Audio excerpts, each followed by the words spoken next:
as an immigrant, the most concern that I have is the fact that the immigrants are exposed at any kind of physical violence, and some of them are unaware of the danger they are facing right now.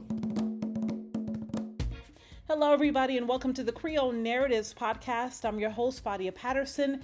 That's a clip from our guest, Luckson Saint-vil, from this special episode on Haitians in Springfield, Ohio. He's a journalist who just came back to Florida after spending a few days on the ground there. We'll hear more from him in just a few moments. But first, let's catch up on some of the latest headlines impacting the Haitian community. In Haiti, Kenyan President William Ruto officially visited the nation to support Kenyan troops currently there on a security mission in the country. And following a meeting on Wednesday, Haiti has formed a new provisional electoral council aimed at organizing an overdue presidential election for the nation. The CPT and Prime Minister Gary Conille's cabinet announced the appointment of a 7-member provisional council to organize a constitutional referendum and general elections by the end of 2025. Speaking of elections, back in the U.S., Haitian immigrants were pushed into the spotlight during the presidential debate between former President Donald Trump and Vice President Kamala Harris on September 10th, as the following remarks were said. In Springfield, they're eating the dogs, the people that came in. They're eating the cats. Since this statement, leaders in Springfield, Ohio have said there are no credible reports of this happening. And the Haitian community quickly responded with protests and rallies against these claims. Former presidential candidate Vivek Ramaswamy just hosted a town hall in Springfield, Ohio, and this is what one resident had to say about the ongoing tensions with Haitian immigrants. We could have handled 3,000, 4,000 people. We're not unwelcoming to that effect. But 20,000, when does it stop? Joining me is journalist Luckson Saint-vil, who just returned from Springfield, Ohio, covering the story of Haitians. Thank you so much for joining us on the Creole Narratives podcast. How are you doing?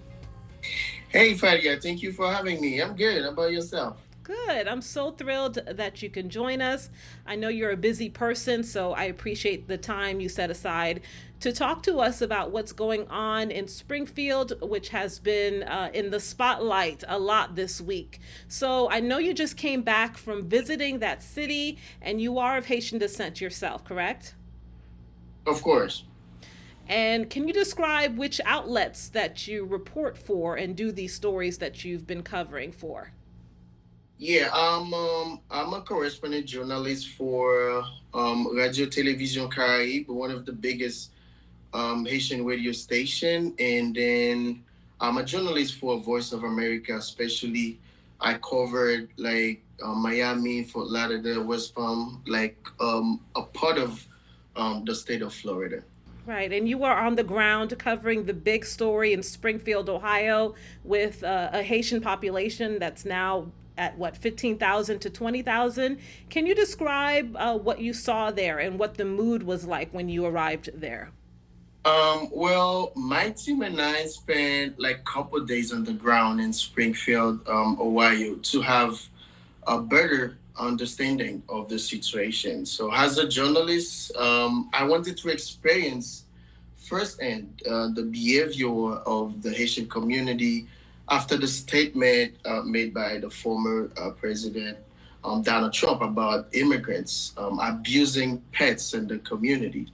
So as you know, Fadia, the Haitian community is under a lot of threats. That's why the mayor of Springfield and the governor of the state of Ohio are reinforcing the security of the city. And during the weekend where I went to Springfield, schools were closed due to bomb threats. In other words, the situation is really, really difficult for Haitians in Springfield, Ohio right now. How are they feeling about what has been said about them? Haitians in Springfield, they feel insulted. All of them said that the false accusations against them is definitely bad and make no sense, because in Haiti, we don't eat dogs, Fadia. So for the Haitians, it's sad and dangerous at the same time. And because of that, they are victims of constant threat over there. Can you describe a little bit more about what type of threats they are getting or receiving while living there in Springfield, Ohio? Physical violence. I heard some testimonies that Haitians shared with me and said, Luckson, I have my one of my coworker who get hurt by someone else or American resident. I heard like people get their car broke by another American resident. And then so many Haitian families, they said their neighbors, they always said, you have to leave our city. The Haitian community feel like fear about that because they don't know what can happen on the next day. They feel scared about the threats that they've been receiving, that they could become worse, that people will act on these threats. Yeah, of course. Yeah. When did this community in Springfield develop with all these Haitians migrating there? And what is the day-to-day life there for the Haitians living over there in Springfield, Ohio? Haitians, they are here to work, first of all. They are here to seek a better life like any other immigrants, okay? So Haitians go to school, go to church, and they obey the law of the city. I know so many young Haitians came here and then they try to start from zero. And I know it's not easy. When you came here and you left mom and dad's cousin, your whole family there.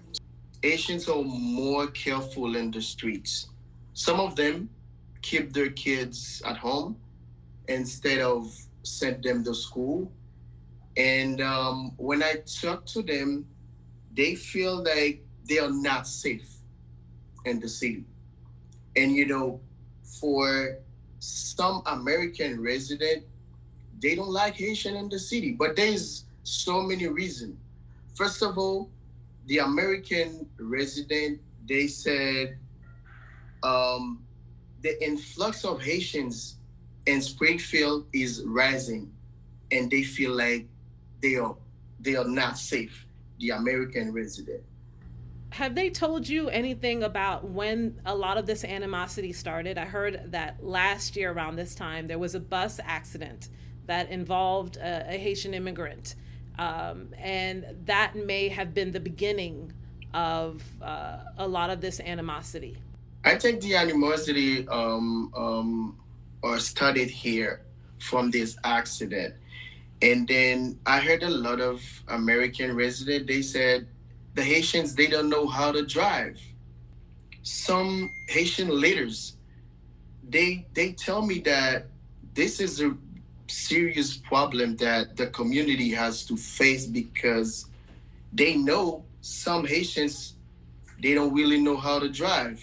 That's why they need to talk to them, educate them how you're supposed to drive in the street. If you want to drive, you have to go to the BMV where you can get your driver license.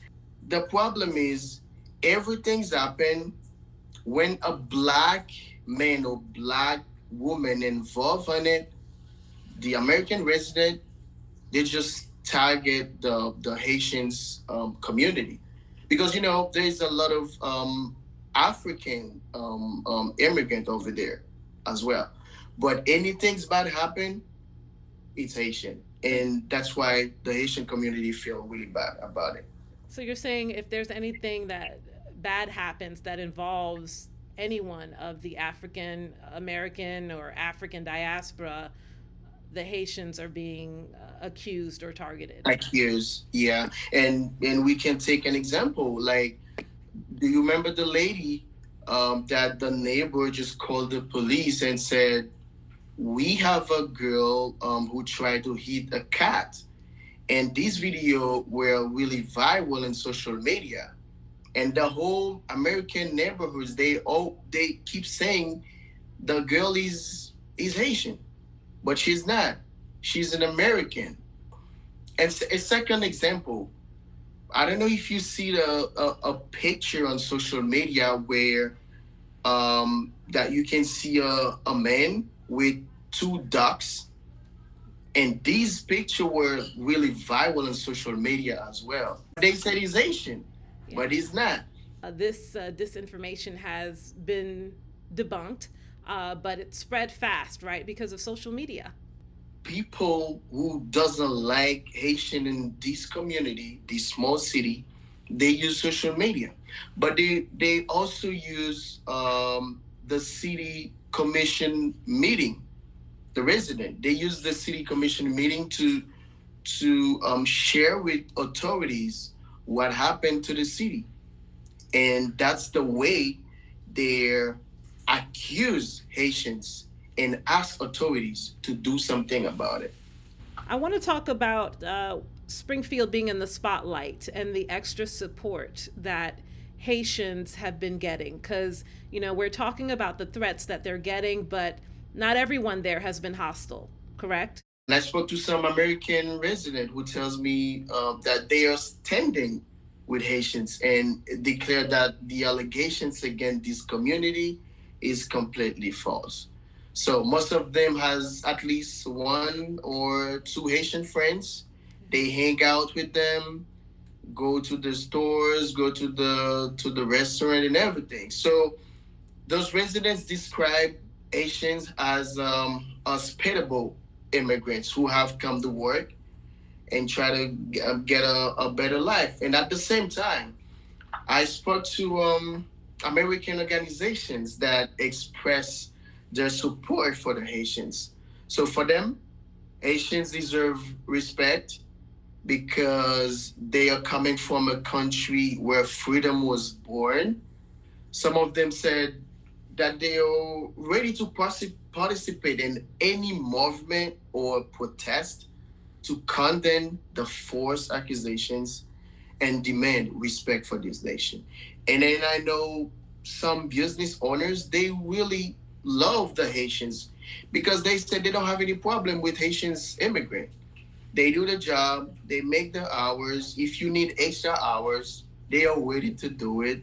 They don't have any drugs problem and everything. So they love the Haitians, the Haitian immigrants. For yourself as a Haitian journalist, just being Haitian and being a journalist, we try to be unbiased. But this is your community, Can you talk a little bit about your background, how you came up in this country, and what concerns you most about this story about Haitians in Springfield, Ohio? I think as an immigrant, the most concern that I have is the fact that the immigrants are exposed at any kind of physical violence, and some of them are unaware of the danger they are facing right now. That's one of my problems because they are going anywhere at any time, despite of the whole threats.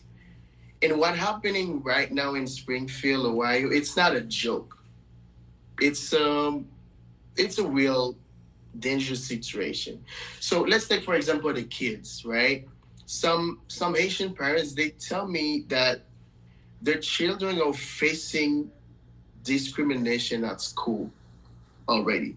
So the classmates ask them if they are really hitting dogs. Can you imagine? So nobody knows what can happen in the next days.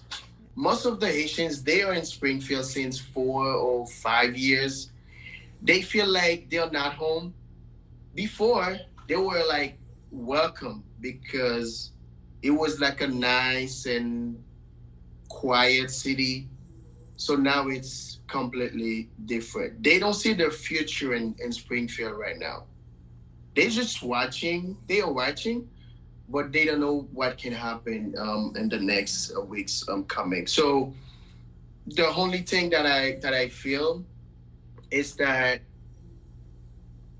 we have a community that they're living with fear, and then they try to be careful on where they go. what area to choose to live at, because, like I said, the situation is really critical. All right. Well, I know you're headed back there in the event that Trump plans to make another visit. Be safe yourself, and thank you for all of the reporting that you have been doing. We appreciate it, and thank you for keeping us updated on what is happening in Ohio, and keep up the amazing work. Thank you. It was my pleasure. Thank you. Thank you, Fadia. Thanks so much for joining us on the latest episode of the Creole Narratives podcast. You can listen on all podcast platforms and follow us on Instagram and YouTube. Also, please like, follow, and share to amplify Haiti. Until next time, I'm your host, Fadia Patterson.